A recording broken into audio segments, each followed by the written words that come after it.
Hello guys, আজকে আমরা ডিম দিয়ে একটা রেসিপি বানাবো। দেখো, তার জন্য বাটিতে এই 3টে বাটিতেই তেল মাখিয়ে নিয়েছি। কারণ আমরা 3 জন।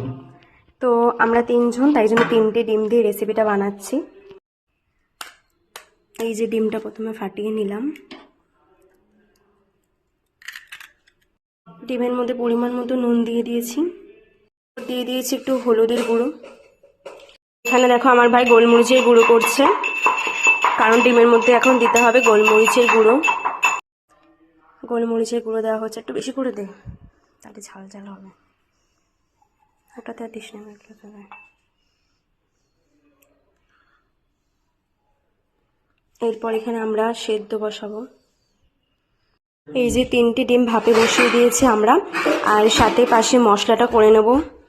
গ্যাস জ্বালিয়ে কড়াইটা বন্ধ করে দিলাম। এখন মশলার জন্য নিয়ে নিয়েছি সর্ষে, রসুন আর কাঁচা লঙ্কা, আর তার সাথে জিরে, আর সাথে ছিল গোলমরিচ।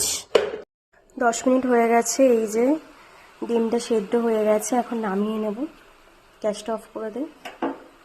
একটা টিফিন বক্স নিয়ে নিয়েছি, তার মধ্যে মশলাটা দিয়ে দিয়েছি দেখো।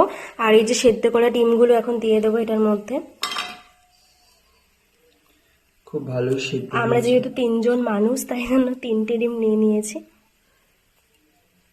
এবার ওপর দিয়ে কিছুটা পেঁয়াজ ভেজে ওর মধ্যে দিয়ে দিচ্ছি দেখো।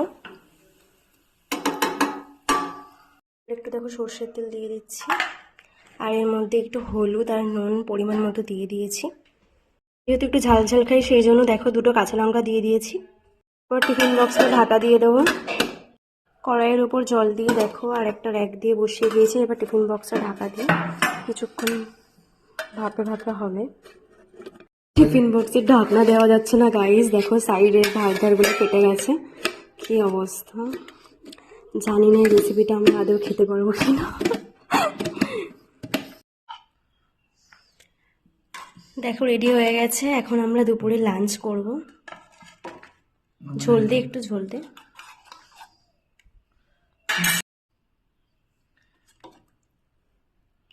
চলো এবার একটু ডিম দিয়ে টেস্ট করে দেখি। খেতে তো দারুণ হয়েছে। তোমরাও রেসিপিটা ট্রাই করতে পারো, ভালো লাগবে আশা করি।